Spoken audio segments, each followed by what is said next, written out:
Tiege Hanley Simplified Skincare System. Here's how it works. Go to Tiege.com, pick your system, and get handsome. 3 simple steps. Wash, scrub, and moisturize. It's that simple. Guys, go to Tiege.com and get started today. To be a therapist, in my opinion, is one of the most humbling things ever. A platform like BetterHelp is very important because it allows access to affordable mental health care.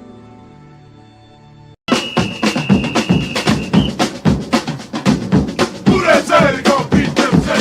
Who that? Who that? Who that say they gon' beat them say? Who that? Who that? Who that say they gon' beat them say? Who that? Who?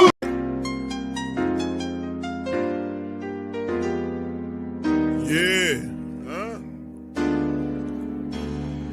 Boogie like Benson, I'm a who that. I'm a who that. Long as I'm living, I'm a who that. Lose or winning, I'm a who that. Sports coma, yeah, this is where we do that. Where we do that, where we do that, where we do that, where we do that, where we do that. Boogie like Benson, I'm a who that. I'm a who that. Sports coma, this is where we do that. Where we do that. Welcome, welcome, welcome. Somebody please better help. Running this thing like Elf. I thank God every day I'm not a felt. Go to YouTube Live with Big Q and the guys. If you ain't ride or die, the bandwagon get flipped. Been marching in, that was way for the ring. I was yelling out your shame for the championship. Bucking on town, duck down. Falcons, pluck, get shut down. Panthers ain't much touchdown. The vision really belong to us now. So much hate on the Saints, you could probably tell. Ever since Bounty Gate hit the NFL, when things seem fishy and you probably smell the crooked referees or Roger Goodell. Money like this and I'm a who that. Every day I'm living, I'm a who that. Lose or winning, I'm a who that. It's the sports coma, this is where we do that. Where we do that, where we do that, where we do that, where we do that, where we do that. Boogie like this and I'm a who that. It's the sports coma, this is where we do that. You're listening to the Sports Coma with Big Q and the guys on the PRO Media Network.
Man, shout out to the fam, man. I know. So big ups to you guys. Appreciate you for being in the stream, man. I'm sorry I had that little flub. Man, let me tell y'all something. I was kicking some real game, man. Y'all missed it all, bro. You know, matter of fact, I done said enough. I gave y'all a game. The show was over with. I could just stop it right now. Baby, y'all have missed some mean game I was just kicking down, baby. I was letting it go. I was letting it.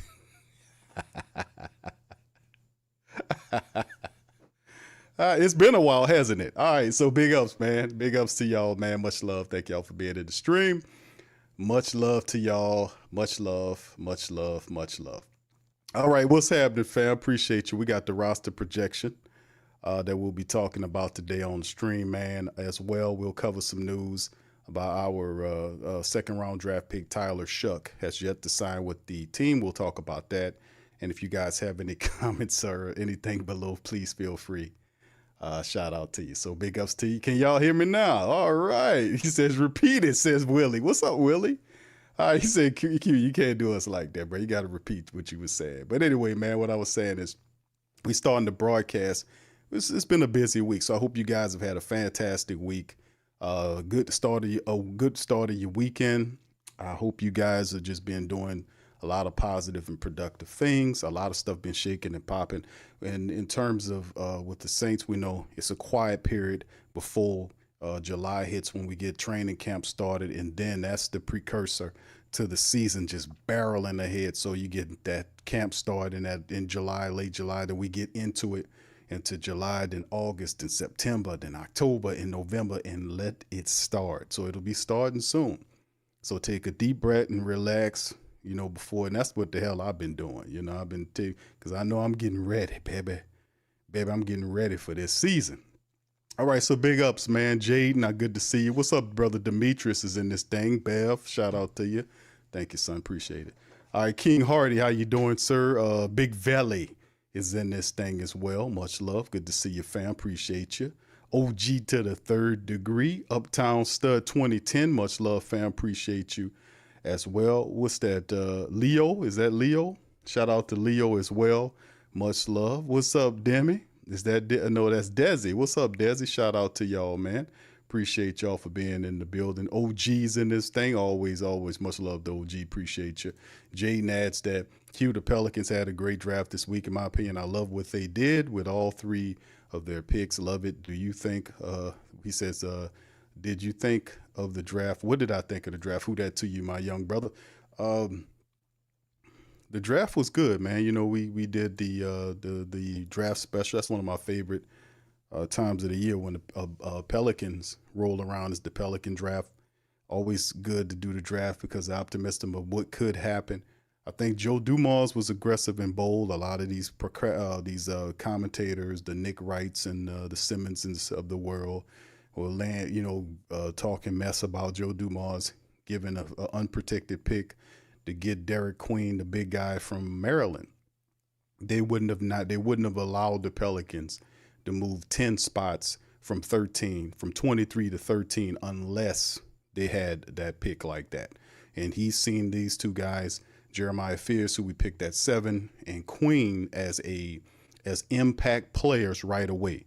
That's how Joe Dumars views it, and he not looking at the future in terms of what we're gonna do next year. He knows he has enough to win with right now, and I don't have any searing indictment. Well, maybe one little thing, and that's the head coach. I thought that should have been something that should have been changed, like a lot of other stuff, but that's not his call. We know that's Gail Benson, who's the owner, told Joe Dumars to keep that man for at least this year.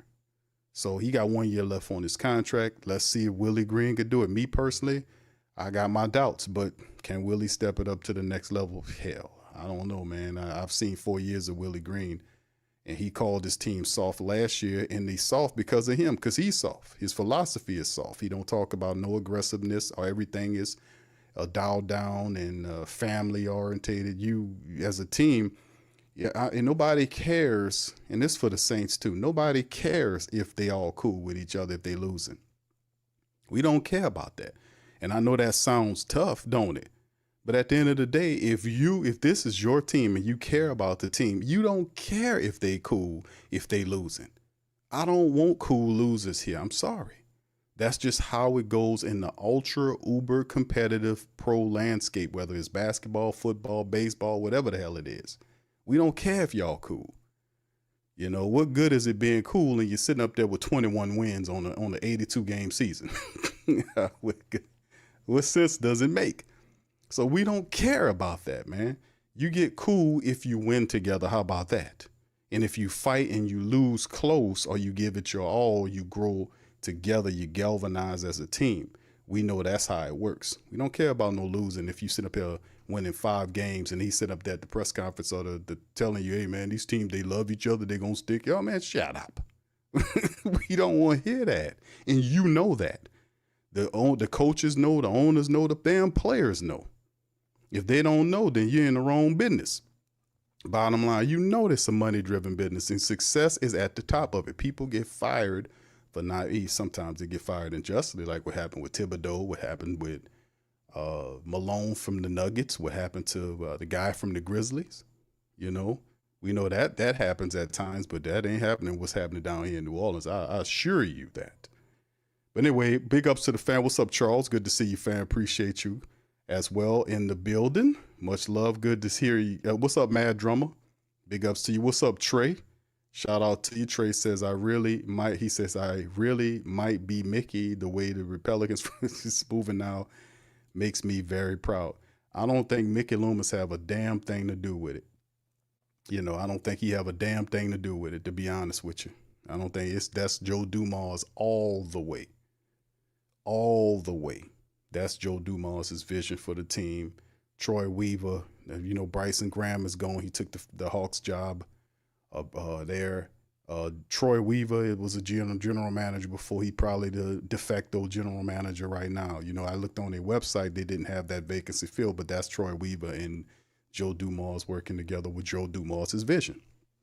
But on the Saints side of it, as we talk about the black and gold, we going into a season where we are also looking for, it's funny how we look at both of our teams and they both in the same boat, right? You know, you got team, we need to see some success right here. And the Saints have had 4 straight 9 playoff seasons, right? 9 playoff winnings, the 9 playoff qualifying seasons, right? And last year was this was the worst season since before Sean Payton took over. The Katrina year, before Sean took over, it was a bad season. 5 wins, a lot of crap, a lot of funk and stank. In comes Kellen. In comes Kellen's philosophy. In comes Kellen's coaches. In comes Kellen's draft picks and acquisitions to revitalize the Saints. And the Saints now are going into somewhat, is it a rebuild here? Is it so much of a rebuild here this year?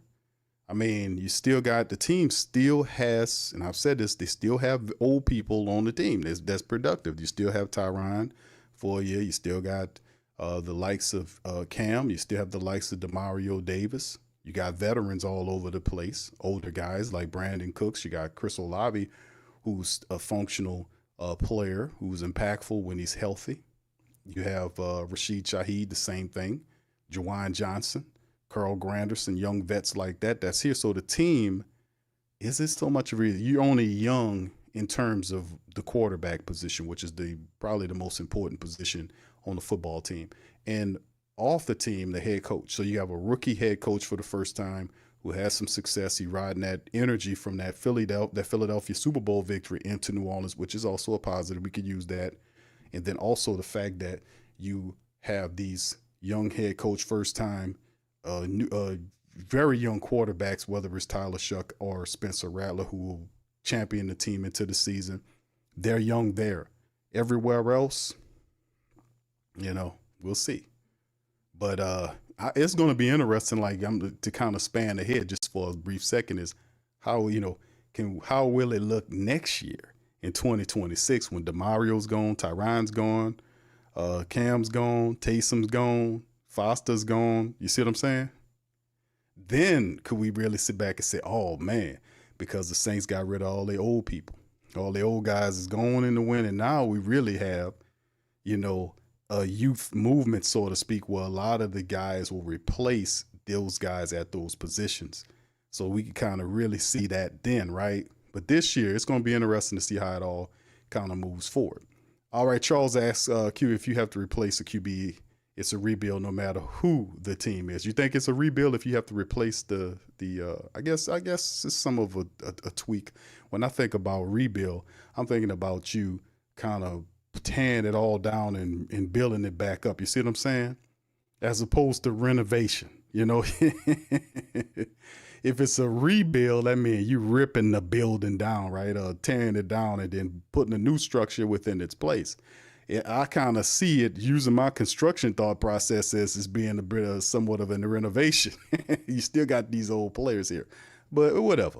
As long as it translates to success, I am cool with it, because at some point, all teams have to eventually move on from the olders to the newers. That's just how it goes. But anyway, let's jump into it, man. Before we get to the roster projection, let's kind of cover some of the stuff dealing with our quarterback situation here that we need to be aware of. The fact that Tyler Shough still hasn't signed his rookie deal. And this is what a cap expert had to say about it. And shout out to NOLA.com for putting it up. Saints begin training camp, and under a month, Tyler Shough, his potential starting quarterback, has not yet signed his rookie contract. What gives? Saints and Shough are negotiating over the guaranteed portion of the rookie's fourth-year salary. A source with the knowledge of the situation confirmed. I'm not alarmed by this at all, fam. I think eventually this will get done prior to camp start. What gives? The Saints and Shough are doing that. So it's a similar situation across the NFL. And the CBS Sports reported that 30 of the league's 32 second rounders have yet to sign. So this is quite the trend, right? Their contracts. The negotiations have slowed down in part because the Houston Texans and the Cleveland Browns became the first teams this year to get fully guaranteed contracts for their second round selections, wide receiver Jaden Higgins and linebacker Carson Swessinger. Before this year, first round draft picks were the only rookies to earn fully guaranteed deals. But with that now established precedent, others, including Tyler Shough, want to see if the deals trigger a wave of teams agreeing to fully guaranteed fourth year. Or at the very least, they want to see if teams start to guarantee a higher percentage of the fourth year base salary. To understand more, the Times-Picayune spoke with NFL agent and salary cap expert J.I. Hassel about Shough's chances and whether the issue could linger into camp. And this is what the man had to say. Will the Saints fully guarantee Shough's deal? If there's one thing to know about the NFL, there are exceptions almost always for quarterbacks. That doesn't mean the Saints will automatically meet Tyler's asking price, but Hassel noted that the team tend to get innovative on these sort of issues when the most important position is involved. Take Tennessee Titan quarterback Will Levis, for instance. He was drafted 33rd overall in 2023. Levis receiving additional guarantees in the form of roster bonuses for the second, third, and fourth year of his rookie contract. That was a different structure from how the Titans operated in 2022 with second-round pick Roger McCreary, whose guarantees were limited to the first 3 years of his base salary and a tiny portion of this fourth-year salary and his signing bonus. The great thing about the Saints is the assistant general manager and cap guru Kai Harley, if you looked at the deals he's done since he's been there, has shown a willingness to be creative, Hassel said. He and Loomis have shown a certain level of creativity, creativeness. You're going to need that creativity to find middle ground that's win-win for both the club and the agent. Hassel suggested that the middle ground could entail having the fourth year of Shough's contract, or the fourth year of Shough's contract, be guaranteed for injury only, or be triggering the guarantee in terms of the roster bonus that would be similar to how the Saints guaranteed portions of Carr's 4-year, $150 million contract in 2023. That would allow Tyler Shough's camp to claim that he got, quote, a fully guaranteed contract, end quote, while not actually making it fully guaranteed, Hassel said.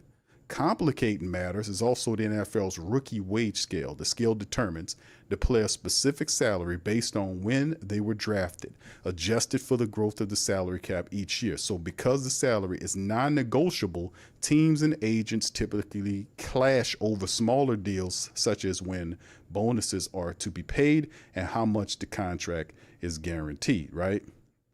All right. Also, Shough was the 40th overall pick, and historically, that doesn't do the quarterback any favors. Last year's 40th selection, Philadelphia Eagles cornerback Cooper DeJean had only the first 2 years of his base salary fully guaranteed and gained a partial guaranteed in the third year. New Orleans edge rusher Isaiah Foskey, the slow man, picked not the snowman, but the slow man, picked 40th in the 2023 draft, received 3 years guaranteed, but not his fourth. For what? What is he doing? I guess that's not totally on him, right?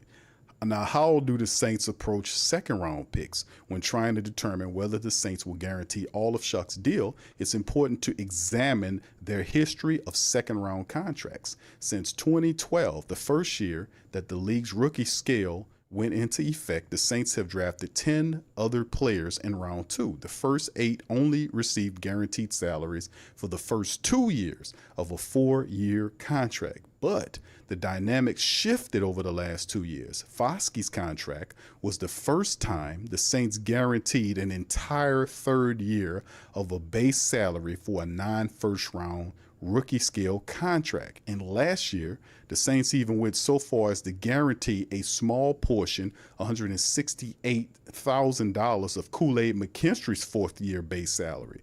What changed? Blame it on the Texans, Hassel joked. The Texans.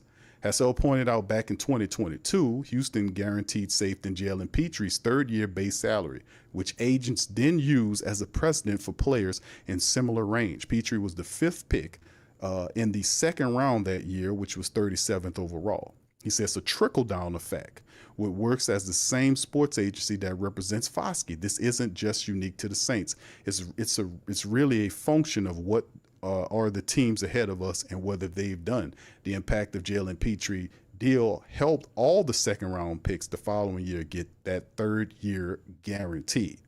This the trickle down effect. So the Texans set a new standard. When will it be time to worry about Tyler Shough holding out?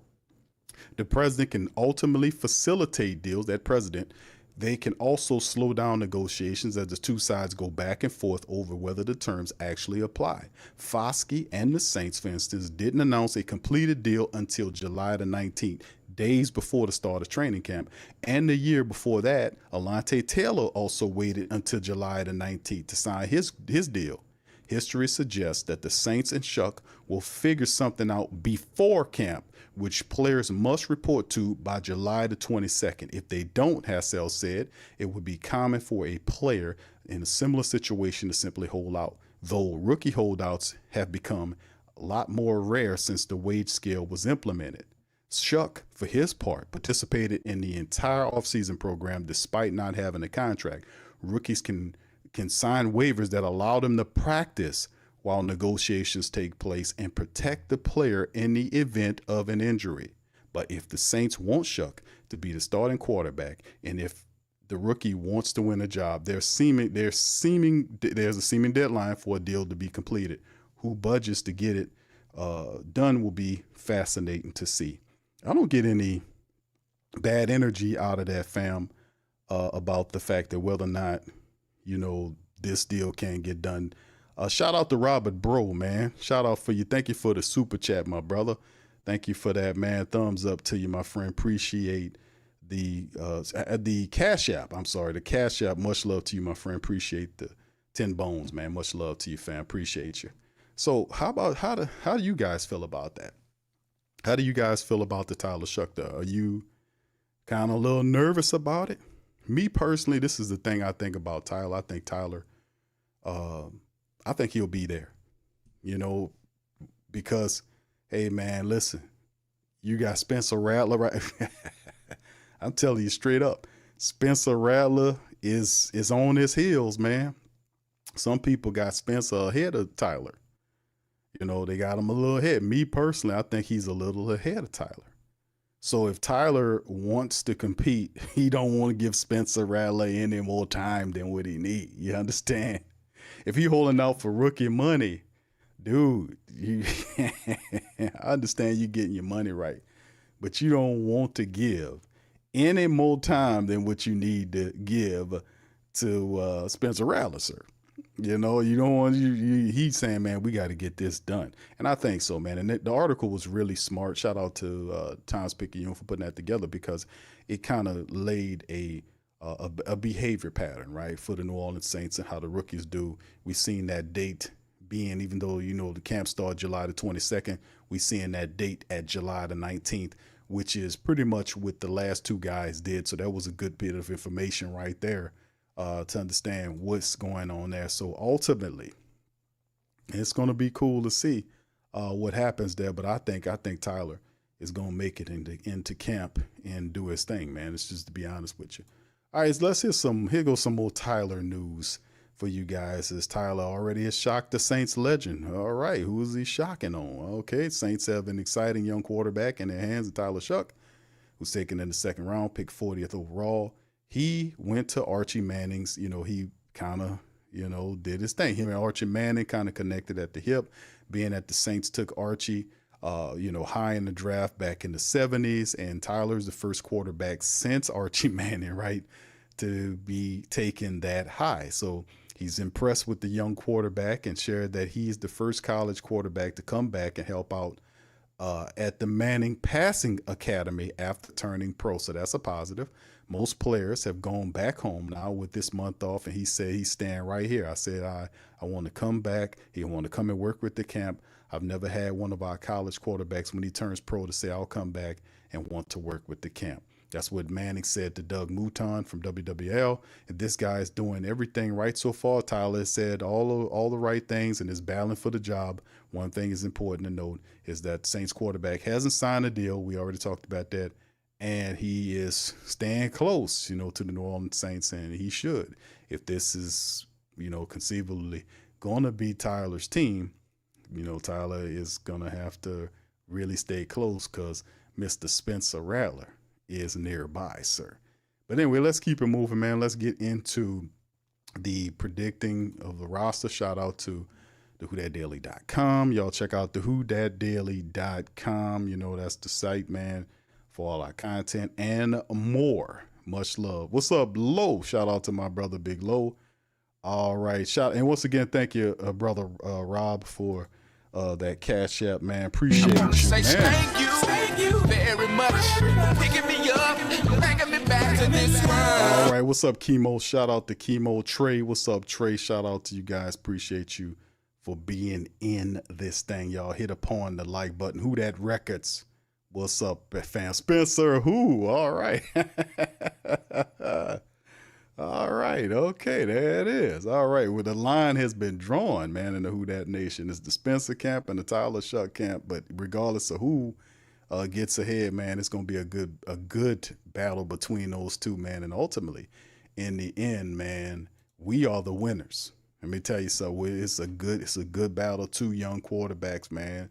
It's going to be really cool to see that happen. So let's get into this aspect right here of the predicting the New Orleans Saints 2025-2026 53-man roster. Is not as easy as you guys think coming up into this thing, and I'll do my very best to kind of explain it.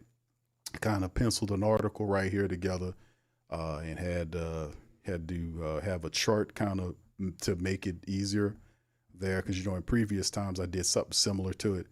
But in the end, this is my call on what I think the 53-man roster can come down to in this early section. So anyway, to start off with the offense here, you can see the quarterbacks, the top quarterbacks that I picked to be here is Tyler, Spencer, and Jake Haener. And I had starter string and all this kind of stuff. I'm not saying that he's going to be the starter, but what I'm doing, I'm just labeling in terms of the 53-man roster. And then we'll ferret out all that other stuff later. But the quarterbacks, I think it'll be these three: Tyler Shough, Spencer Rattler, and Jake Haener. Now, I know there's the other quarterback that's still there, and Hunter Dekkers. And a lot of people believe that Hunter Dekkers might unseat Jake Haener, but we'll see, man. We shall see. I know Hunter Dekkers has some ability, but he's going to fight Jake Haener for that third quarterback position. Right now, I got Jake hanging on for the third job. Then, of course, going into the running backs game. This is one of the more difficult selections I had to do outside of the wide receiver position, because in my spirit, I wanted to be able to have 4 running backs. That's what I really wanted to add to the team, which would be Alvin Kamara, Kendre Miller, Devin Neal, and Cam Akers. I wanted 4 running back, setup. But I just think that that won't happen, because the Saints probably going to use that depth, or going to need that depth somewhere else. So 3 running backs, AK-41, Kendre Miller, and Devin Neal are my selections. When we get down to the wide receiver room, obviously Chris Olave, Rashid Shaheed, and Brandon Cooks are there. I think the Saints keep 5 guys: Olave, Rashid, Cooks. I think the other 2 guys of Donovan Peoples-Jones and Bub Means. I think Bub Means is a guy that I've seen him in some of the training that we've seen happen. I think Bub Means is ready to take a step in that right direction. Donovan Peoples-Jones, as I believe, is the X factor. Now, there's other guys out. Kevin Austin Jr. was interesting. Dante Pettis was the return option that we liked a lot. Mason Tipton had some positive things. And, of course, Moochie Dixon and Chris Tyree are there.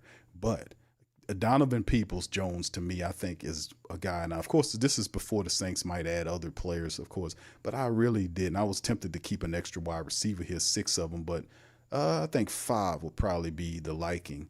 But yeah, wouldn't be surprised if they do keep an extra wide receiver there, come to think about it. But I got 5 in this one. Donovan Peoples-Jones along with Bub Means. I think Bub Means is a guy that one of our younger wide receivers that's perhaps ready to take that next step based on how he's been working out and his temperament. What I heard him say, he looks to be the guy. Wouldn't be surprised if Kevin Austin Jr. either. I like him, but Bub Means, in my opinion, because of his draft status and his hard work, and I think he might be that next guy outside of Donovan Peoples-Jones, which he's done it at that level. He's been successful when he was with the Browns. Donovan had a 60-catch season, and it was productive with Cleveland. And he's not a guy that, you look at and kind of poo-poo. I think 6'2", 205 pounds. The man can it's going to do some good work for us. Like I said, he got 122 catches over his 6-year career. His best year was in 2022 when he played in 17 games for the Browns, and he had 61 catches, over 800 yards, 3 touchdowns, and he averaged 14 yards per catch. He's a guy that got speed. With the D-ball game, he runs decent routes, and I think Donovan Peoples-Jones could really be a factor for the Saints offensive room. Going to the tight ends, Jawan Johnston, Foster Moreau, and I got Jake Stahl there, but I easily could have moved Stahl in for a guy like Matavo. I think I like Matavo a little better. And you see, and if you don't see Taysom Hill there, it's because Taysom Hill, to me, in my mind, would be IR'd because he's not going to be ready to start the season. I mean, Foster Moreau is rumored to be ready to start training camp. Taysom Hill won't be ready to much later into the season, so he would more than likely add up on the IRA, on that IRA status, which will free up a roster spot for the Saints to move. And Jake Stahl, why Jake Stahl? Because I kind of see Jake Stahl as the tight end fullback option the Saints might use. You see what I'm saying? They have that type of that block, that hell of a blocking tight end type dude that do all the dirty work there. I think Jake Stahl is there. Also, not be surprised to see the Saints have a 4th tight end as well. Like Matavo battles it out with Dale and Hawker, one of those guys. But Matavo, man, is somebody I got my eye on, man. Big tight end that could play. He was one of the Saints' 7th round selections. Big tight end, about 6'5", 6'6", 240-something odd pounds. Soft hands, catch the ball. Can also block, red zone weapon. Did a lot of positive stuff for UCLA. Matavo could really be somebody that can step it up. And like I said, I could have easily went 4 tight ends, man, which would probably be the norm for the Saints, come to think about it. But, here I just went, I did 3. Getting to the line, very simple. Kevin Banks Jr., Trevor Penning, Eric McCoy, Cesar Ruiz, and Tali Fuaga. Obviously, those are the pick right there. Whether Penning starts or backs up, it's going to be Penning in there. He'll make the team.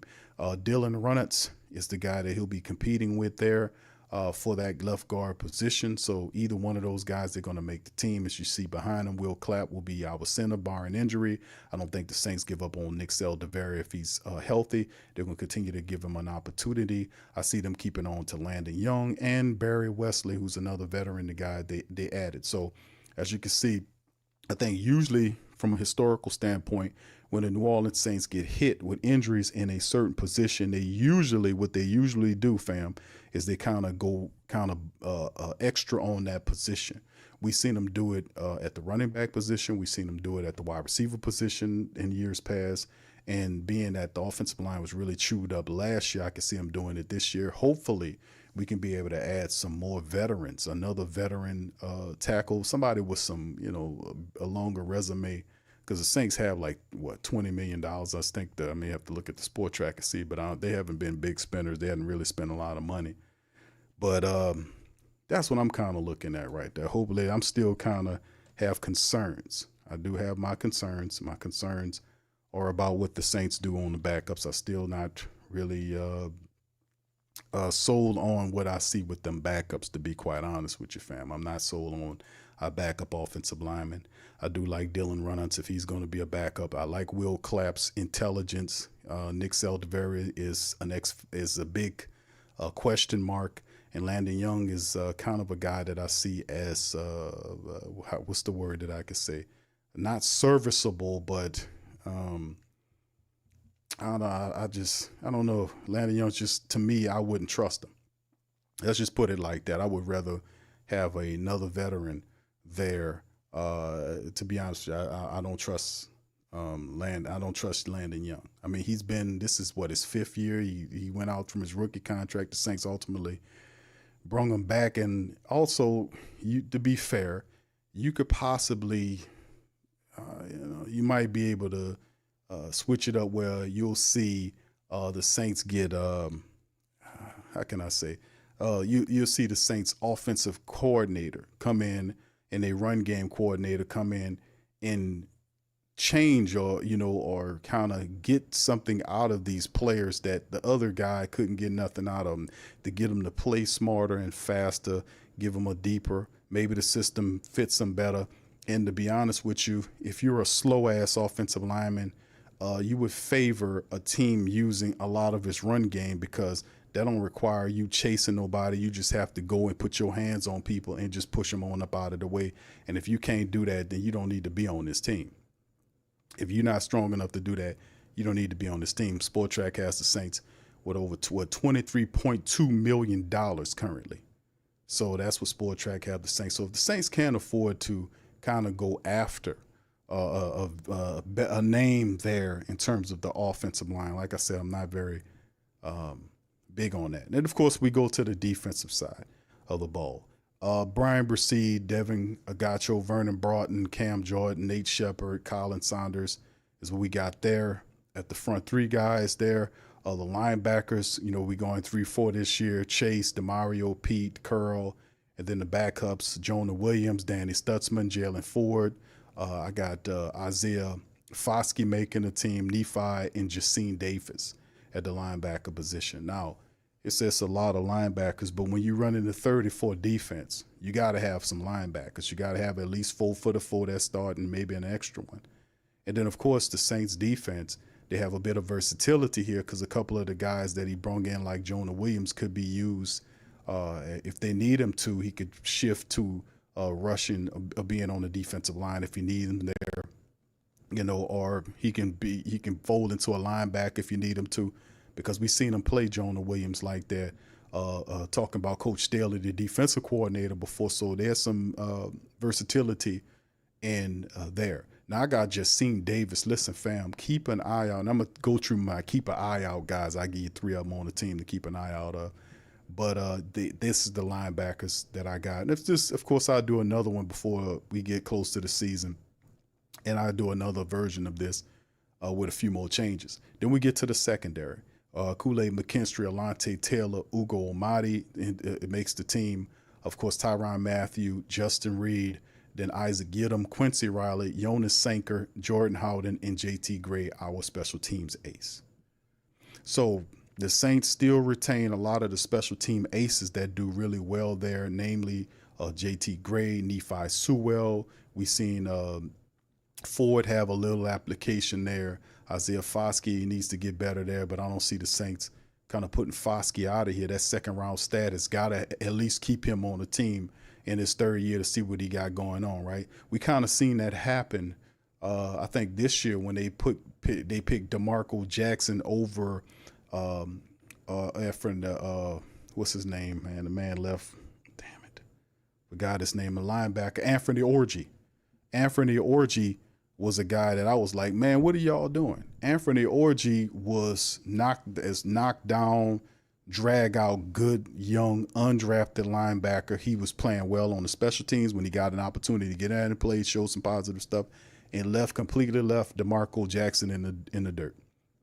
Completely left him in the dirt. He could cover because he was a safety a big safety that converted to a linebacker. It was a natural transition. The Saints found something. They put that man in the street. That was like, what is going on here? But, and they kept DeMarco Jackson. That was kind of a head scratcher to me, but it is what it is. And of course, our special teams came. We got Blake Grupe, who I think ultimately beats out Mr. Charlie Smith, and then James Burnup, who, in my opinion, Burnup is going to beat out our punter, Mr. Matt Hayball. It's not his. It's not his job. It's not like it's. You know, he's you know, Morstead. You see what I'm saying? He's not he's a Morstead, right? We had Morstead for years, right? He was a hell of a punter, directional punter, all this kind of stuff. Effort guy, the Hall of Fame punter.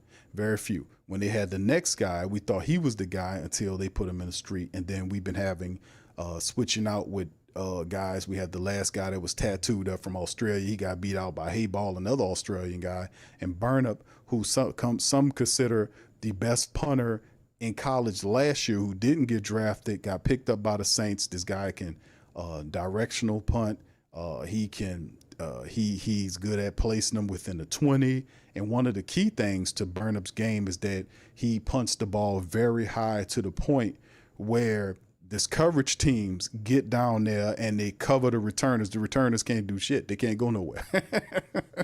So that's a big part of the game. I think Burnup burns out Hayball, beats him, and takes the punter job from this year.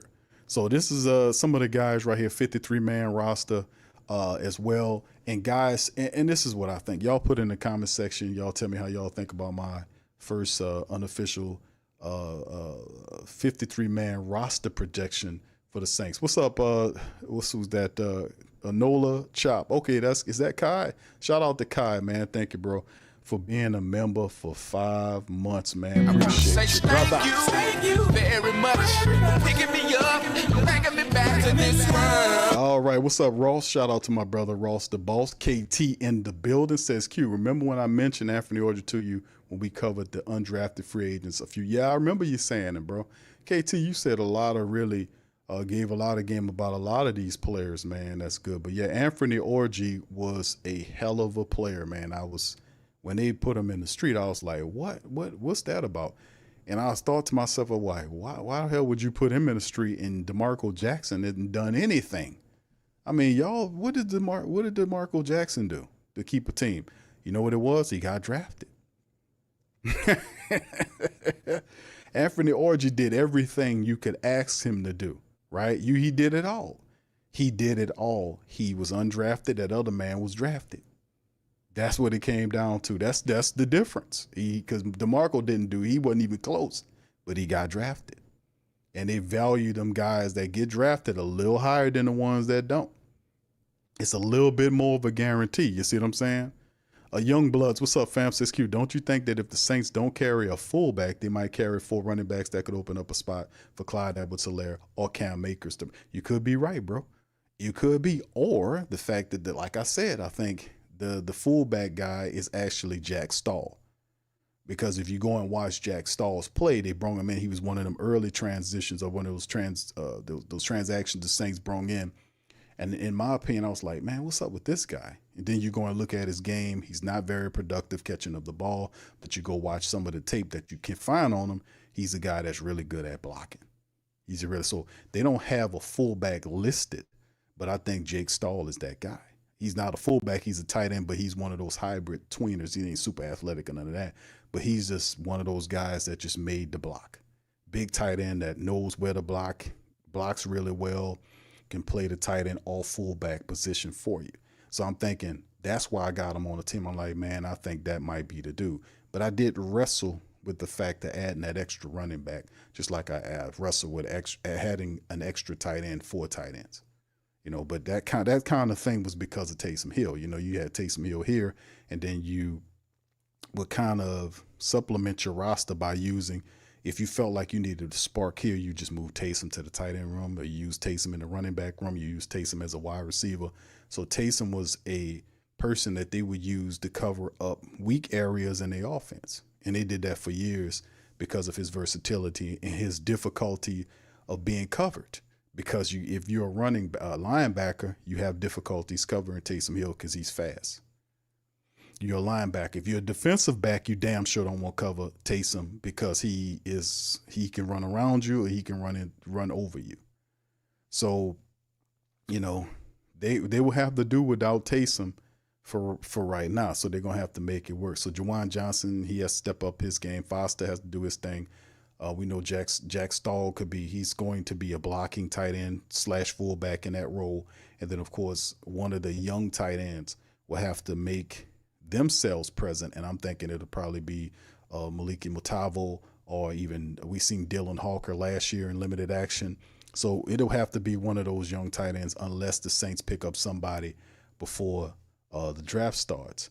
KT says, Q, I think Rico Payton could make the roster as a backup. I thought about that, KT, but it's getting kind of hectic when you get down to him, because you got a certain amount of people you want to keep. You're going to have Kool-Aid. You're going to have Alante. Ugo Amadi is a guy that people not really talking about. I like Rico Payton a lot, but I don't think Rico Payton beats out Quincy Riley, undrafted versus drafted, right? Isaac Gidham got a 3-year deal at $9 million, which basically guarantees that he'll be here, right? And, like I said, so you got Kool-Aid, you got Isaac, you got Alante, you got Quincy Riley, you got Ugo Amadi, you got those guys. So in that safety, you got the 2 starters plus 3. You got a backup and Sanker and Howden, and then you have JT Gray, who's a special teams ace. So he gonna make the team. But guys like Dallas Beanham and Terrell Burgess and Jaden Price and Rejon Wright, and ultimately Rico Payton is just outside of that line. But I add him if anything else changed. But Ugo Amadi is a guy that many people overlook. But all he does Ugo does is go out there and make plays. He's undersized, but he's always around the ball. You see what I'm saying? He goes out there and make plays. They had him playing safety. Then they moved him into the nickel role, and he found a home in that nickel role. Now, if they'll put Alante there, that's another point of contention of where Alante Taylor will play. Will it be outside? Will it be inside? What's going to be the call? We've seen him do a little bit of both in camp. Where will he sit at? That'll be really big to see. But Ugo Amadi's another dude, man, that, you got to pay attention to, because they did give him a 1-year deal and bring him back. But yeah, Rico Payton, and just to me, was just outside looking at. Mad Drummer says Miller gets cut, hate to say it, or gets traded. If he's healthy, why would you cut him? Because if listen, and that's a big if. Like I said, all this is just a guess, because we don't know actually what's going to go on. Things could radically change, especially if guys start getting hurt. Or if they might be players that the Saints like that they haven't signed yet, but maybe a few days before camp rolls in, they get a deal done. And then they bring this guy in, then they cut the other guy. You see what I'm saying? Things could change a bit. Guys might get hurt, so they got to add somebody here, this type of thing. So the Kendre Miller thing, to me, he fits well with what a guy like TJ Pagnetti and Kellen Moore and Coach Nussmeier are doing. He does. If it's a running game, Alvin is the complete all-around focal point type guy, and then you have Kendre Miller, who is, man, listen, we forget how really good he is because of all of the injuries and the stuff that kind of stalled him out the years that he's been here. But Kendre Miller has a lot of talent. One of his greatest gifts that he has speed. He can use the stiff arm. One of the greatest things I love about Kendre Miller's game is that he has the ability to make them defenders miss, and literally whiff at that first tackle attempt. I mean, he dances about the shoes, have him jumping and tackling air. Because that dude really good at that. He'll put that step on you, man, that double step, and then move. And I mean, he just awesome, man, with that. But like I said, it comes down to him remaining healthy. The man must remain healthy, and that's what Kellen Moore told Kendre Miller, is that he got an open opportunity. All is forgiven. He got a clean slate to work his magic. So like I said, see, he's been here since 2023 when he got drafted in the 3rd round. Yeah, so he's one of those guys that a lot of people kind of focus on and be like, man, Kendre Miller, this, that, and the third. But, I just want them to keep the same energy, because it ain't just Kendre Miller. Kendre Miller played more than Nick Saldiveri did, but nobody talk about Nick Saldiveri getting his ass out of here. And he was a 4th round selection, so I don't know what it is about Kendre. I think he hasn't been able to stay healthy. Maybe that changes this year. It has to. I mean, a third-round pick. He's had 300-something odd yards since he's been here and a couple of touchdowns. That has to change. Kendrick Miller has to remain healthy to help them out. But they're fortified. They insured themselves. If Kendrick can't stay healthy, they already drafted Devin Neal, who I have. They got Cam Akers here, and there's Clyde Edwards-Helaire that's also here. So the Saints are fortifying themselves just in case injuries hit the running back room this year. So that's the call on it. So anyway, all right, let me see the rest of the fam as well. Stallbird might make it. Didn't I have Stallbird? I thought I had Stallbird on it. I think I might have missed Stallbird. Yeah, I had him out instead. I had Sewell, Nephi Sewell. I thought Nephi Sewell, to me, fam, did a hell of a job at the running back room. In the linebacker room in terms of his special teams acumen. Remember, he made a name for himself in the special teams room. He earned his way into the linebacker room, and then when given a chance, remember, it was Nephi Sewell that beat out your boy who went to, damn, why I'm drawing blanks on some of these damn players' names. Man. What's my guy that went to Philadelphia, man? Y'all know my linebacker there. I'm just drawing blanks tonight. I don't know what's going on here, but yeah, y'all know who I'm talking about. Put him in the damn chat. Y'all know who I'm talking about. But yeah, he beat him out, and then he ultimately ends up going to the Eagles. Damn it, I can see his face. There you go, Zach Bond. Thank you, bro. I don't know what I was doing. You know, when some of these players leave the Saints, I just be like, he ain't a Saint no more, and just take. I do that. Every time I call, I was like, man, damn. I forget Larry Warford that time. I'm like, man, what's your boy name? It happened every now and again, you know. Even the great Saint think tank have little flubs. That's why I got y'all here to remind me. Zach Bond, that's right. Y'all remember that? Nephi Sewell made a name for himself by playing special teams. He earned his way up into the linebacker room, and he literally took time from Zach Bond when he was here. Y'all remember that? Because they had Zach Bond playing a linebacker position, and Nephi came in and started making plays. They moved Bond to a situational pass rusher and basically brought him in on pass rush situation. That was Nephi Sewell that did that. Then he broke his leg. I remember he got carted off. They're saying he's healthy now. I'm giving him a chance. I think he helps. He can play special teams along with JT. I think I made the call with Isaiah Foskey because Isaiah Foskey is still a second-round draft pick. The Saints not going to put him in the street just yet in his, third year? So some of it's political, right, like some of these players, but it is simply what it is. All right, what's up? All right, I see you. Knoxville says, Q, did you hear about that NFL collusion case? No, I did not, bro. I did not hear about that. I'm going to have to look that up. Put a little description in the chat, fam. I might have heard about something, man. It's been a lot going on. All right, yeah, I covered this one right here. Yeah, it's a lot going on in the world. All right, yeah, the Stallbird might make the roster, special teams guy.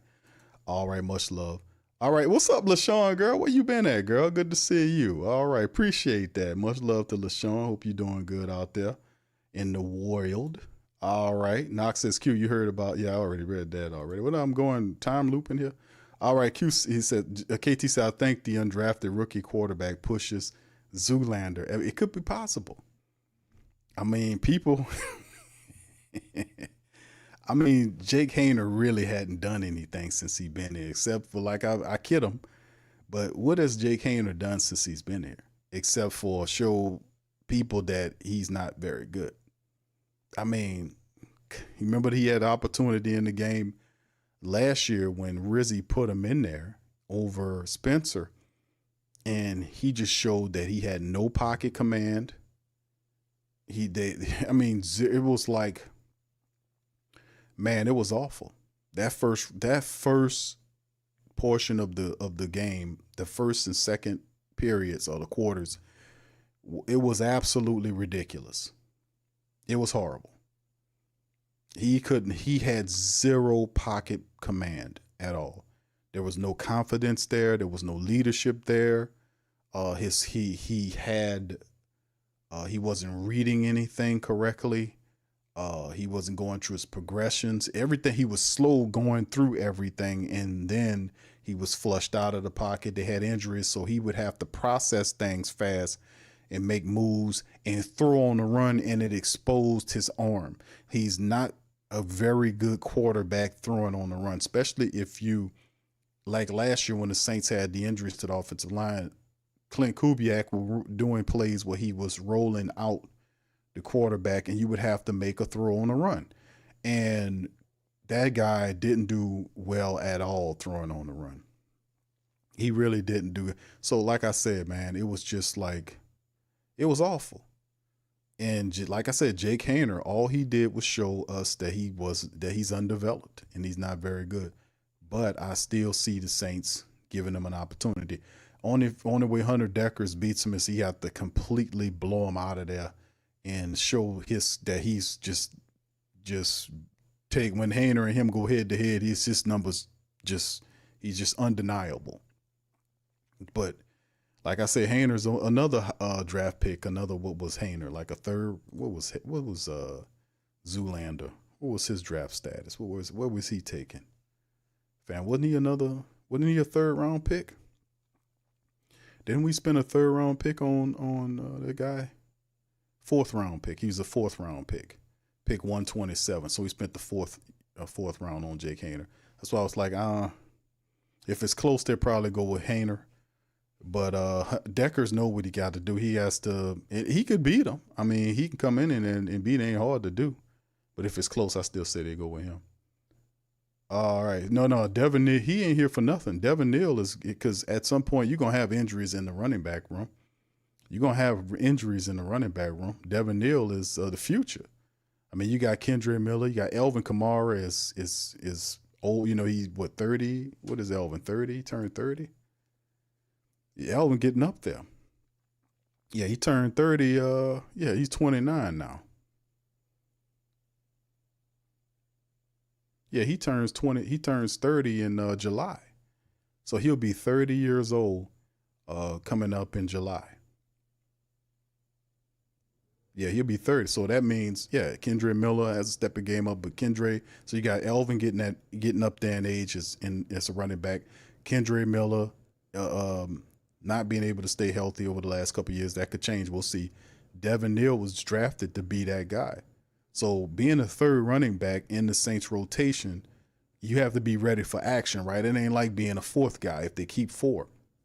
If you're a heavy running team, you would consider 4 running backs. I love to have 4 running backs, especially if they can all do different things. There's some kind of way you could place them. You could still have 4 running backs, to be honest with you, because maybe the 4th running back would be some kind of way tied to the return game.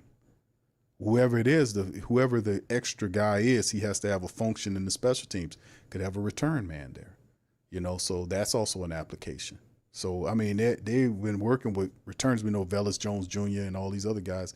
They might slip through. Somebody is going to slip through to be a returner outside of Rashid Shaheed. You got to have another returner, maybe a backup there to do that.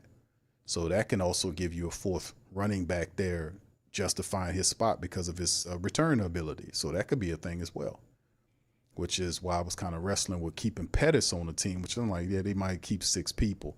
But I kind of added more people to the offensive line because the Saints could keep 4 guys there. They don't have to have 5. They can have 4 there. But then again, with all of the issues from last year, I'm like, man, they might just go 5. So it's just a projection. But no, Devin Neal is going to play at some point, man. He will. All right. Shout out to you. KT also throwing in there about the Zoolander. Yeah. We'll see, bro. We'll see. All right. What's up, Tasha? Shout out to Tasha. Good to see you in the building as well. Christian Boy has the size and noise. He says, as a nose tackle, also, Israel couldn't make the team as a backup guard or tackle over Landon Young. We'll see where his development is, bro. He had potential. Yeah, but there are quite a few guys that you might be able to lean on. Josiah Raheem is interesting. I hadn't really heard anything, but then again, we'll see. But there are also guys like Torrey Simpkins and Easton Kilty. What could these young guys be? Could they be one guy that's impressive enough to kind of push these uncertain guys like a Landon Young? So how really ready are these backup young offensive linemen? And yeah, I know. I don't know. I just want to. I ain't nothing wrong with having young backups, but man, I would like to have a mix of veterans in there as well, man, to kind of steady the things. Knox Villain says Florio and Pablo just dropped the bombshell piece about NFL owners colluding against fully guaranteed contracts. More money. That's something that, to be honest with you, fam, that's been the colluding thing's been happening. It's a cap on the players, no cap on the owner. They can make as much money. For me to make several millionaires, multimillionaires, and I got to be worth several billion, if not getting closer to the, several billion. And these guys that run these teams are incredibly wealthy, and their money triples. It don't double, it triples, even quadruples, because the fact that they play a high above the structure. They know how to play the game. They know how to do all this old stuff with how they know how to run this game with these tax and these subsidies. They got it all. They run the gamut on all this stuff. And like people talk about the Superdome, like us down here, I've been saying this for a long time. She just bought a skyscraper recently. Gail Benson did. And the reason they're fantastically wealthy because not just the money they bring in from these teams, but they have ways where they protect the money that they're making. They got charities which help them to kind of keep the tax umbrella. They got deals with the states in which they operate where they don't get charged. Like she don't pay no rent on them marinas. She don't pay no rent. So if I don't pay rent, or if you have a mortgage or rent, and what is your largest expense? Think about it. What's the law? Y'all budgeted. Y'all got y'all houses budgeted. Y'all tell me. Put it in the chat. What's your largest expense that you pay every month? What is it? Some people it's their mortgage or their rent. Some say they car note. What's your largest expense? What do you put out more than any other thing per month? Huh? What you got? KT say rent. How about y'all? Y'all agreeing with that? Is it the rent? Usually it's the rent. It might be a car note. Who knows? Some people own their houses. But it's interesting. All right, yeah, brother say yeah. What's that? GC says rent. Okay, thank you, brother. 504 Cole says mortgage for sure. All right, says, okay, JP said, what's up? Yeah, Knoxville says, yeah, the house. Slim says the mortgage. Yeah. Willie says, yeah, rent. See, yeah, indeed. Tro, what's up, Tro? Shout out to Tro. Tro say rent. Now, the reason I bring that up is because imagine if you would have the ability to do that. Black Magic says groceries. You got to be... Is it, bro? It's groceries, bro?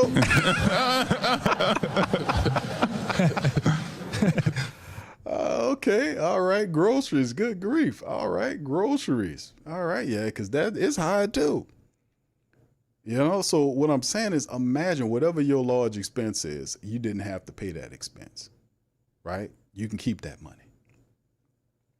And you can not only just keep it, but you can keep a large portion of it because how they tax at that level, they know how to maneuver around it legally because there are loopholes set for them to operate to keep a great deal of their wealth. Because even though we got hard earners and blue collar people and white collar people that still have to go out in the workforce and go out there to a job and earn money, right?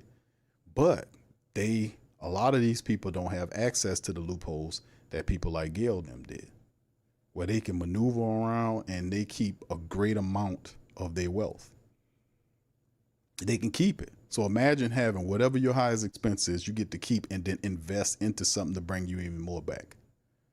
Just imagine that. How much wealthier would you be if you had that going on for you? Then you can understand what world they live in.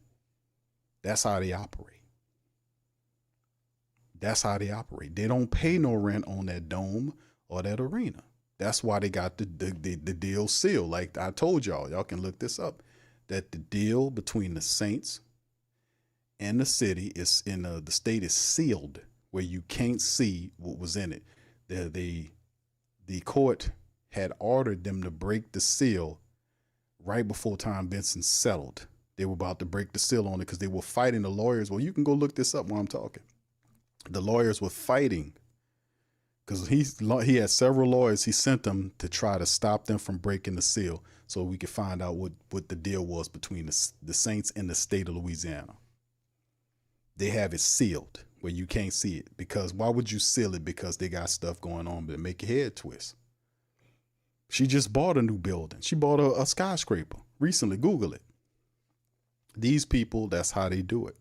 They operate at that level where they keep large portions of their wealth and they spend your money. They slick now. They'll say it's your team, but you can't go in that Superdome and put your feet up anytime you want, even though you pay for it. Your ass will be down in the jail for trespassing. Best believe. But this is real game. This is the economic portion of it, right? That if you don't have that right, you don't have football on the field. So, you know, we need to get smart about that aspect of the game. But that's what's going on when you talk about colluding. Of course they collude. Now the only thing is who gonna make them pay for it? Who gonna make them pay? A lot of them get away with hell, man. They get away with hell. We don't put enough pressure on these people, man. Trust me, we don't. All right, but yeah, that don't surprise me at all, man. That we've been knowing they've been doing stuff. They'll hide information too. They did it with the concussion data for years until it finally leaked where they couldn't stop it. They knew it was coming out, so they had like a controlled demolition thing. You know, it's called damage control. They'll allow it out and then try to minimize the damage that's caused by it.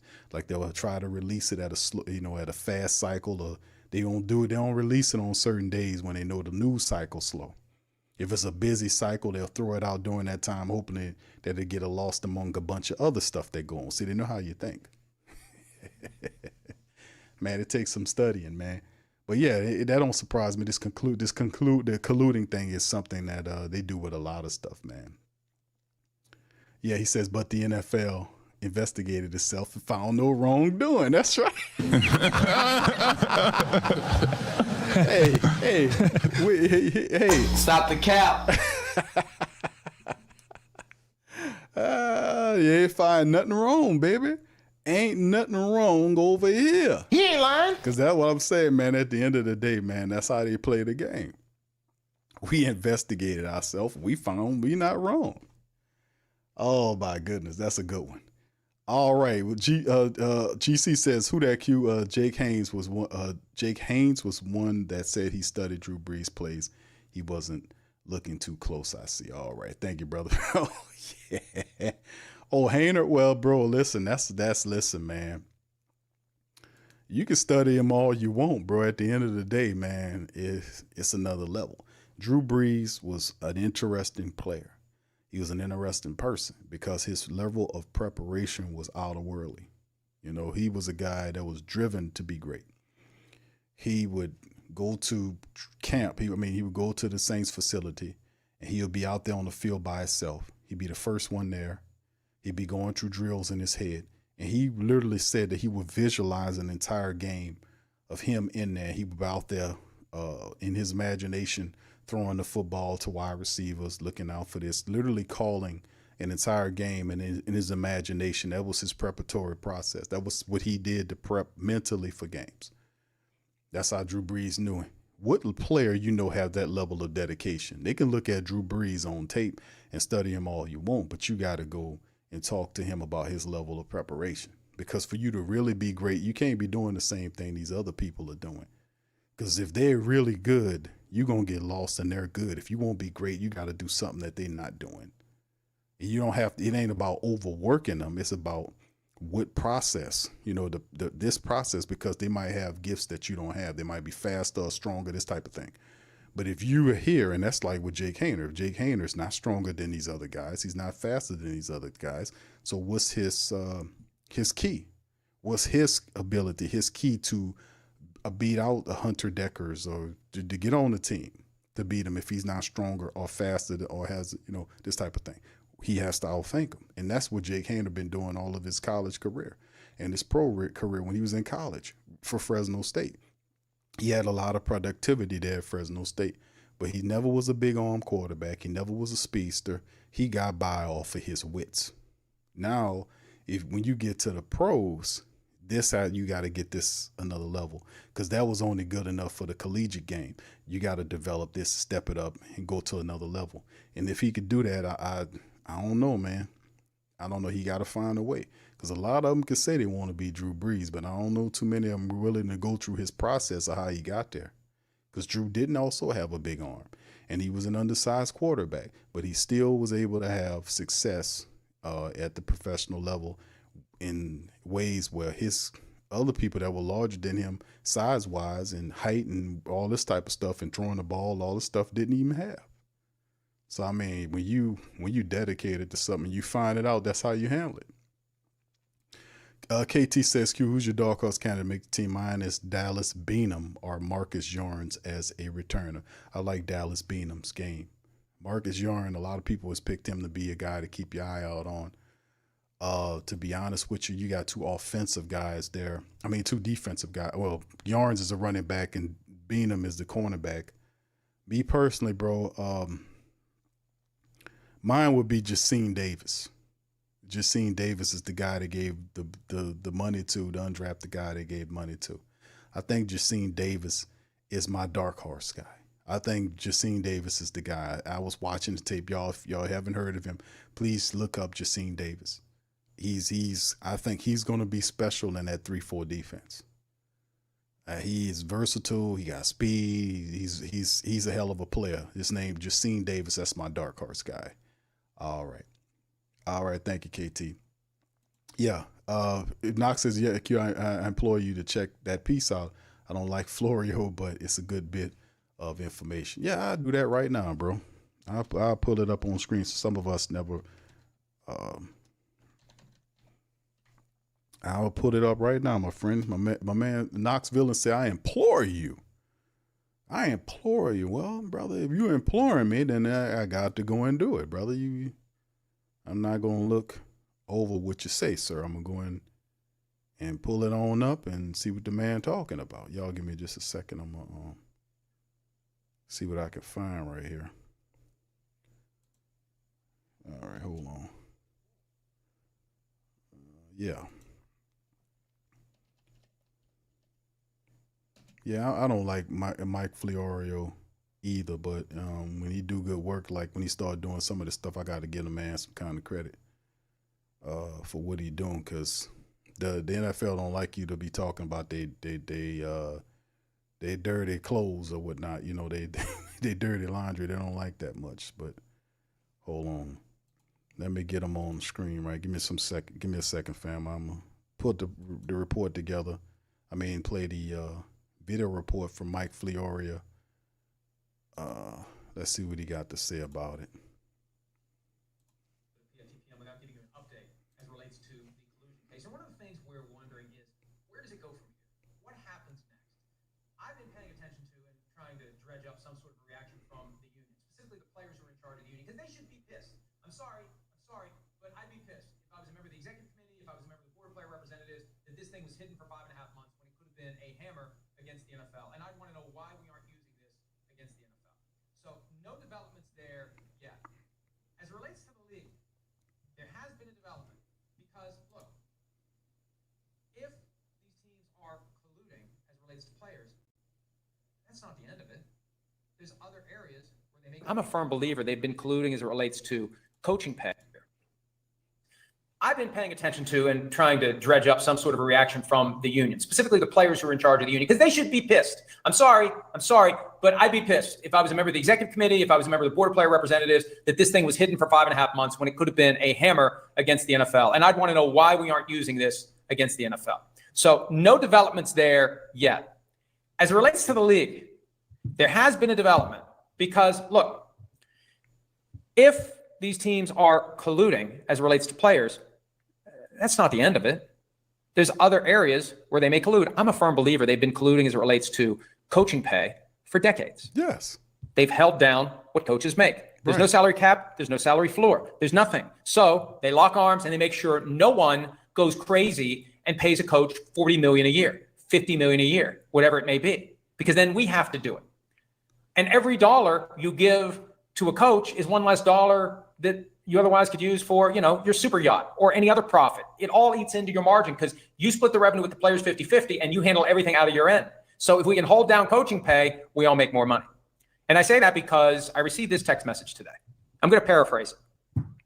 For years, every year, the league would share salary data for every position from head coach to general manager to area scout to dietitian to assistant athletic trainer. They'd give you the high, the low, the median, the average for each position in football. This year, when you try to get the information, the response is, we can't do that for legal reasons anymore. We're afraid we might get sued. So there's your first tangible reaction by the NFL. They haven't said anything publicly, and they probably won't. But there's your first tangible reaction. They are taking a look in the mirror at what this means and how else it could hurt them. And it shows you that this ruling did hurt them because it's forced them to change their way of doing business. Now, it did them a favor, right? Oh, because of these meddling NFLPA grievances, we now have to change the way that we share information. No, you were sharing information in a way that was conducive to antitrust violations, conducive to collusion. You shouldn't have been doing that. These are 32 separate businesses that need to decide on their own what they're going to be paying their people, coaches, GMs, everyone. So now, whether or not they're eliminating the practice or just being careful about it, but based upon my source, if this information is choked off, this is someone who would probably be able to get the information. Let me just put it that way. So NFL understanding the impact of this ruling. Will the NFLPA figure out the power it has acquired by virtue of the partial victory in the collusion grievance? Hi, it's Mike Florio. Thanks for watching PFT on YouTube. Hit subscribe for the latest news and analysis. All right, so, man, listen, man. It's like I said, they've been in he hit on it in this piece. They've been doing that type of stuff for years, fam. You're absolutely right. The only people that don't have caps is the owners. The owners can make as much money as they want in the league. It's just what it is. And they definitely sit there and agree to it. It definitely. And this ain't nothing new. It's been 4 days since this stuff happened. And like I said, man, the people from a spiritual standpoint, you watch, the NFL, they stopped giving a damn about what the people think a long time ago, and they started batting down on this agreement thing. They all greedy now. They all agreed, like they was trying to stay away, and the old ownership was trying to stay out of Vegas. They didn't want you to know that they was getting money or they was tied to Vegas. These new people don't give a damn. They even own apps now. They got apps like ESPN.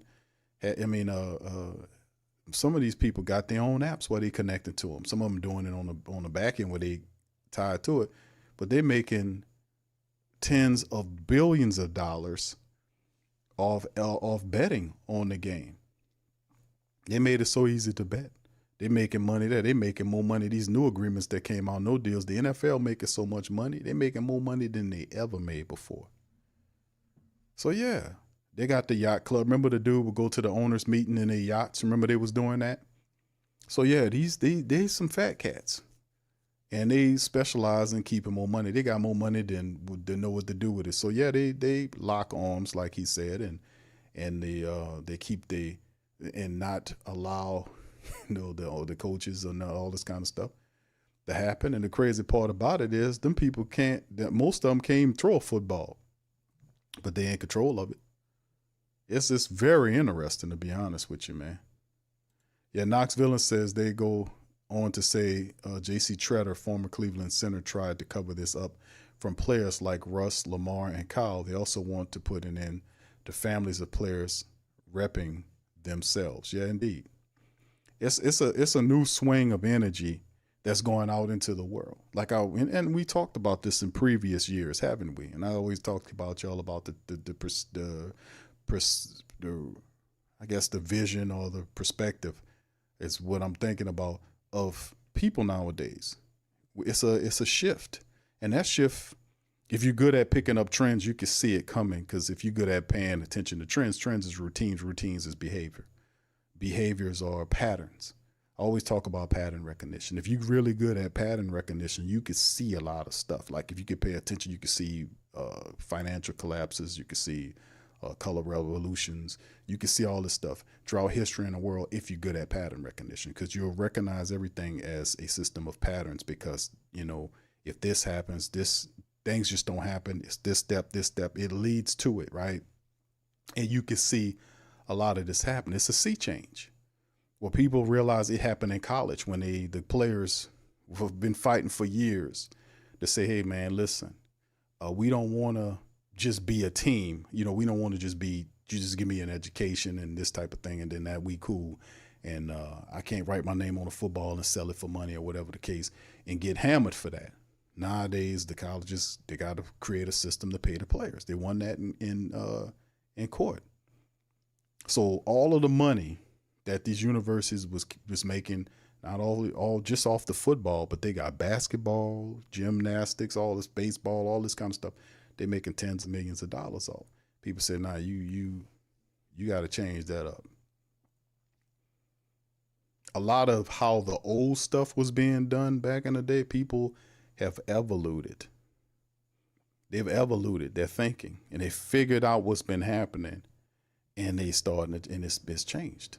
So a lot of that, I give it to the Most High. A lot of that is woken the people up to what's been going on, and things are changing, and they can't do nothing about that, because all they can try to do is get ahead of it and manipulate it or co-opt it to turn where they wanted to, but that's not even working no more. So they panicking their asses off because what was covered and covered up is now being come to light, and people are reacting to that. So yes, indeed. And like I said, I've always said, the people run these leagues, right? You know, the people run the leagues. I know the NFL been lost its way when they put that scum-ass Goodell on top of it. People boo that man after they've been booing that guy on the draft now for at least 5 years. He gets up there and they boo him. Don't matter what team it is, don't matter who it is, they boo him when he get up there. They boo the commit just out of habit now. They just been booing that guy for the last 5 years, because people spiritually recognize a piece of scum when they see it. But you see the godless NFL don't do nothing about it. They don't pull a guy down and get somebody else that you can resonate with. They keep them up there because they don't care. You know, they don't care. But yeah, that don't surprise me. Nothing going on. NFL clubs urged to limit guarantee deals, didn't collude. And this was ruled back in January, and people really starting to hear about it the last 3 or 4 weeks. So they suppressed it until they couldn't. So yeah, I see what you were saying in the report, man. It's a lot to cover, man. Y'all can feel free to go and look it up and for yourselves, because a lot of this stuff I already knew. I didn't know about this ruling, but I knew they've been doing this for a very long time. Even the report indicates that a lot of the information is redacted, where you can't even see everything. Look at this one right here. In July of 2022, Kyler Murray signed a contract that was not fully guaranteed.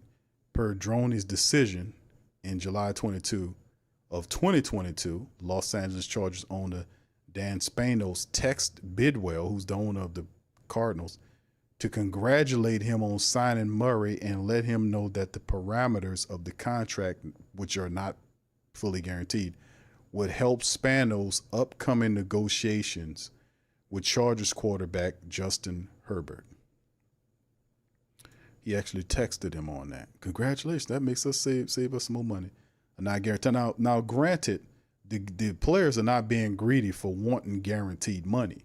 The guaranteed money is because if they get hurt, because it's a physical sport, it could, that guaranteed money can help them with their families, with their bill, all this kind of stuff. That is the if I'm going to do this hard sport, get knocked out, brain issues, all this kind of stuff, then that money is, it helps. I ain't gonna say motivate, but it's a part of the thing that I can get as much guaranteed money as I can, because, I will try to go through this 4 or 5 year agreement, but, something might happen. You might get hurt. You might not be able to do it, and if you get hurt, you can't collect on those, on the great bulk of your money. So the guaranteed money is to kind of absorb a lot of that that issue per se. You know what I mean? So I mean, but the NFL says, who cares? The only thing we care is about making our money. Man, this is a god awful bunch of people, man. I tell you what. Yeah. Yeah, the NFL does it. The NBA does it too. I mean, all the professional sports got a way of handling it, man. Very interesting. Very interesting. But like I said, man, this is what goes on. Like, and I always allude to. I tell y'all this all the time. Like, I tell you guys about the fact that they don't pay rent on these buildings. I tell you about the fact that they collect all the concessions. They collect the tickets, the concessions. They charge you 2 or 3 to 4 times worth what the merchandise is. That they order that stuff from overseas and they making it dirt cheap and selling it to you 2 or 3, 4 times elevated. I mean, this is what they're doing. They make you pay for parking, and it's like they own the buildings. They can put their signage on the buildings that they don't own and still collect money. How you put, and I've said this before, how you put signs on buildings you don't own and collect money off of it? How's that work? You don't pay rent on it, but you put like on the facility. Oshner is sponsored it. They get all of it. Any way they can capitalize, they capitalize and stand up before you. Like, we doing you a favor. It's interesting, man. But like I said, I applaud the awareness that people are coming. Everybody they getting wise to the games these people been playing for years. But anyway, that's what it is. But anyway, let me let your family know, man. Shout out to y'all for being in the stream. Y'all do me a service. Hit the like button. That is my thoughts on the predicting of the 2025-26 53-man roster. Early projection. Of course, it's going to change as we get closer to the season, but these are some of the people that I think will make it. All right, Kai, Troll says the big push for games overseas was an indicator for more money for the NFL. Yeah, they're looking to kind of expand. I think the word on the streets, like remember they had the World League? My people back in the day, the World League was like a test league to see if they could have teams in other countries, how the flight plans will work and all this kind of stuff. They kind of tested that because they play those games over there in all these different areas because they foresee at some point a plan to test the market to see if it's a viable market there for the NFL. That's why they're having all these overseas games, because eventually they might end up putting teams over there and create like a European league that plays into the NFL. They play each other. They got it in Mexico. They put it all over the places that they won't put professional teams. And at some point, you're going to see in the near future them pivot to something like this. They've been testing this for years. They testing the market to see if it's a viable game there. Yeah, it's very interesting, man. All right, so let me see what. Yeah, somebody asked me. I think Jaden asked me about the tight end position. Yeah. All right. He said, how far do you think the Saints QB Tyler Shough will take us in his career? I think he could be very successful if you give him a running attack. Hey, man, I watched some practice film of Tyler, his temperament, that he wants to be good, right? He has a business approach. He's like the article say, he's doing and saying all the right stuff. It's going to come to a point where he'll battle with Spencer. If he wins the job, he has a talented team around him. If the Saints can keep him upright, give him a running attack. The tight end, Juwan Johnson, has to be the safety blanket to help him. The defense, I think, will be good this year. I like what Staley's doing with the 34 defense and the Saints' talent. I think they'll be good enough to slow opponents down. Our young special teams units should be good. So really, it's just running the football and protecting the quarterback, him play action, and at a 6'5" quarterback standing tall in the pocket with a strong arm, and we'll see, man. 7 years in college, and he's 26 years old in the fall. So he got to get it right away. He understands where he is, man.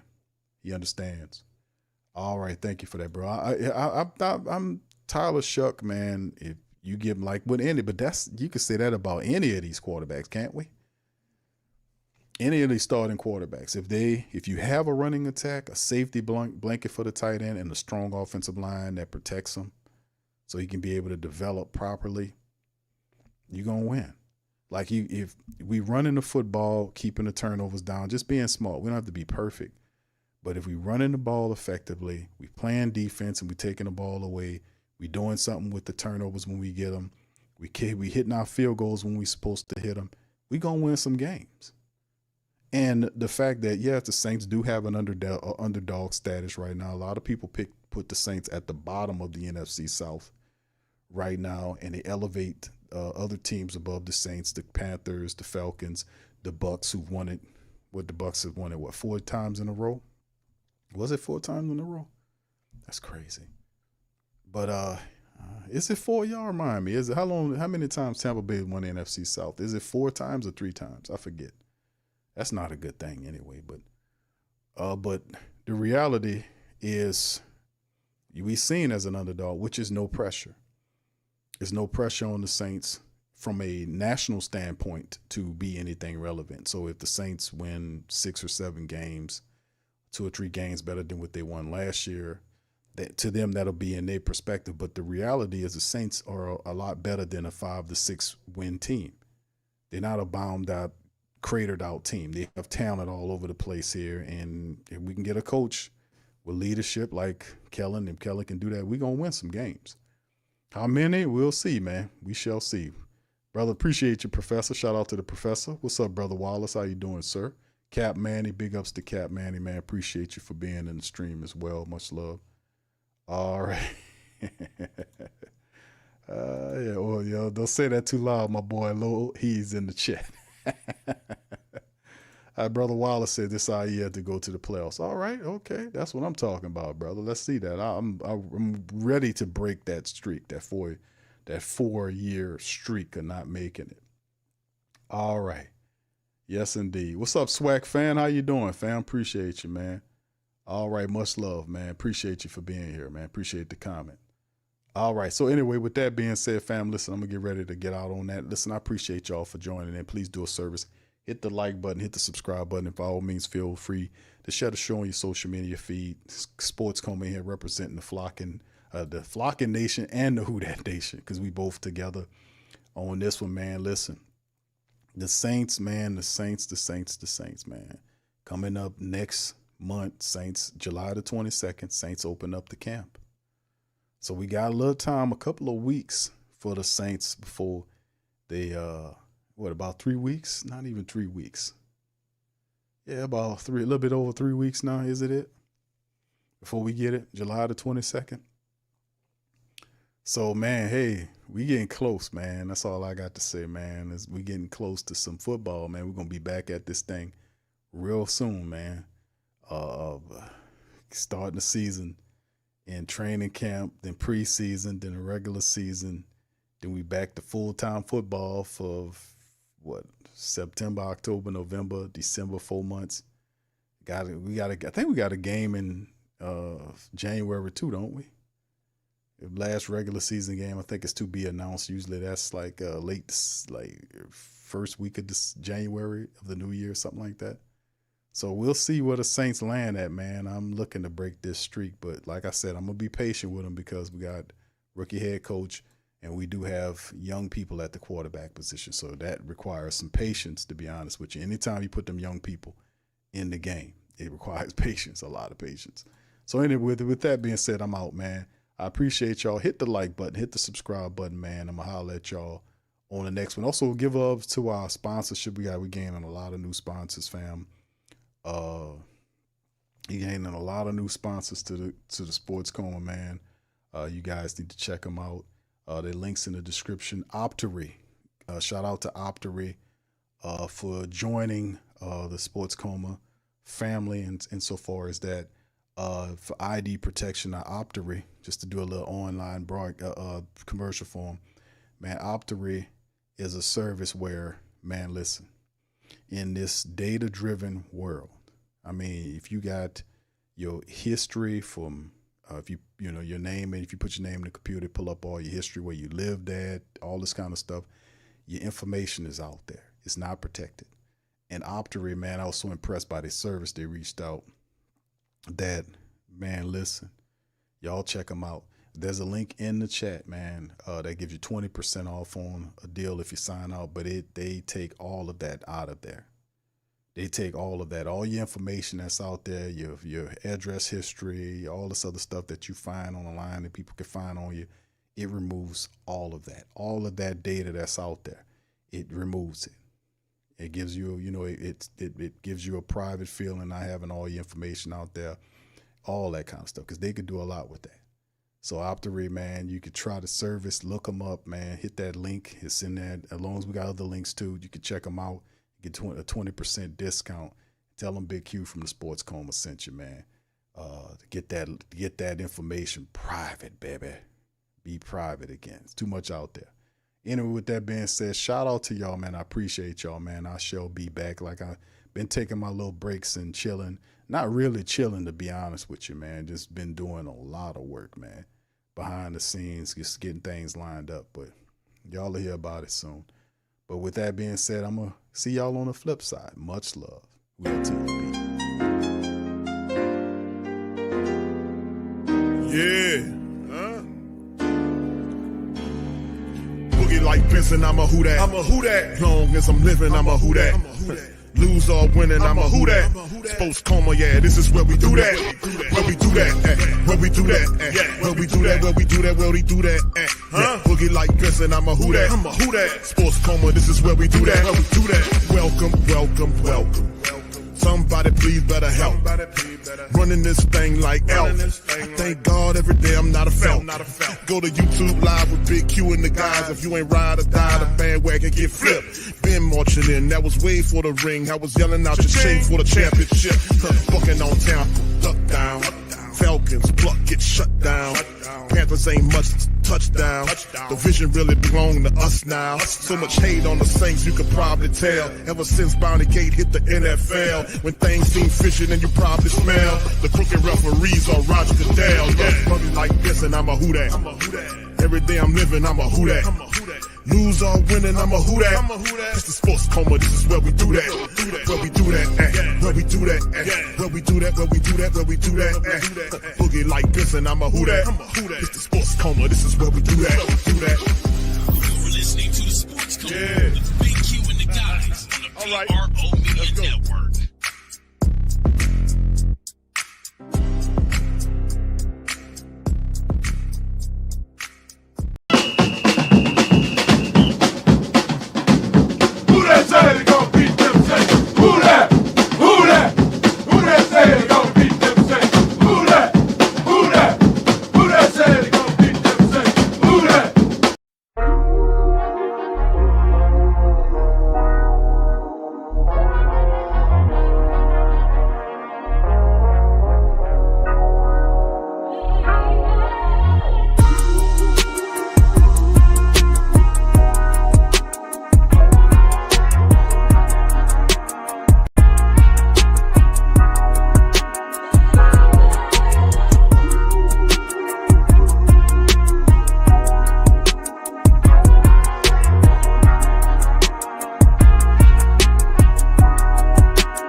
WhoThatDaily.com. That's right, the WhoThatDaily.com. Your one-stop shop for everything New Orleans Saints, New Orleans Pelicans, LSU Tigers, even the top flight boxing news. So if you're a Who Dat and you're looking for a place to stay up on your team, WhoThatDaily.com is your site. The WhoThatDaily.com for the sport Who Dat in all of us.